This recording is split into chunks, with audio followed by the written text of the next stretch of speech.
Hi guys, it's Daniel Kakmak from McConnell Bourne Estate Agents. Today I'm here with Derek Farmer from Shore Financial. He's our in-house mortgage broker, and wanted to have a bit of a chat about what we've been seeing out there in the open at open homes today, or I guess over the last few months. Now we're into the spring rush. So look, Derek, we have noticed that at opens, buyers are taking a lot longer to get pre-approval now. We used to take upwards of 48 hours max. What's your take on what's been happening out there? Yeah, look, certainly the area around obtaining a pre-approval is getting more and more complicated, but it shouldn't take that long, to be honest with you. And I generally find there's a few reasons that, if for clients who I'm talking to where it does take 3-4 weeks, there are a few reasons for that. Probably the first one I come across a lot at the moment is brokers are lodging their applications with the lenders that have the lowest interest rates. Whilst that seems to be the right thing to do from the outset, what I generally find is those banks are the busiest banks. So if the bank has the cheapest interest rate, there's a good chance they're not even going to look at your application for 2 to 3 weeks. Personally, what I prefer to do is I lodge you with the lender that has the fastest pre-approval.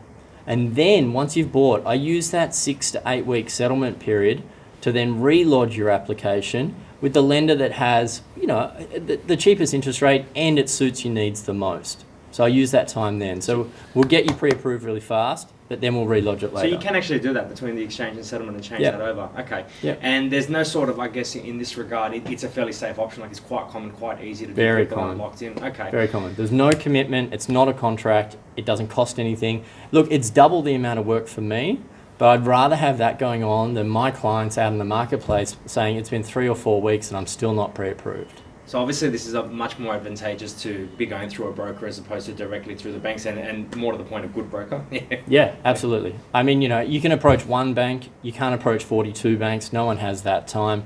I know off the top of my head who's doing fast pre-approvals, but I also know who are the most attractive lenders when it comes to rate and suitable for your needs and that sort of stuff. And a lot of people can sit here and talk about who's got the cheapest interest rate and what's doing what the RBA is doing and whatnot.